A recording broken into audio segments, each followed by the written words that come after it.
Hi friends, apple juice ಹೇಗೆ ಮಾಡೋದು ಅಂತ ನೋಡೋಣ ಬನ್ನಿ.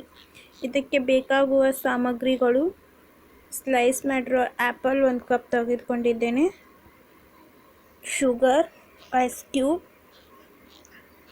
ಒಂದು ಮಿಕ್ಸಿ ಜಾರಿ ತೆಗೆದುಕೊಂಡು ಅದಕ್ಕೆ ಆ್ಯಪಲ್ ಹಾಕಿಕೊಳ್ಳುತ್ತಿದ್ದೇನೆ, 1 ಸ್ಪೂನ್ ಶುಗರ್ ಆ್ಯಡ್ ಮಾಡಿಕೊಳ್ಳುತ್ತಿದ್ದೇನೆ, ಐಸ್ ಕ್ಯೂಬ್ ಕೂಡ ಆ್ಯಡ್ ಮಾಡ್ತಿದ್ದೀನಿ. ಚೆನ್ನಾಗಿ ಬ್ಲೆಂಡ್ ಆಗೋ ಹಾಗೆ ರುಬ್ಬಿಕೊಳ್ಬೇಕು. ರುಬ್ಬಿಕೊಂಡರೆ ಟೇಸ್ಟಿಯಾದ ಸಖತ್ತಾದ ಆ್ಯಪಲ್ ಜ್ಯೂಸ್ ರೆಡಿ.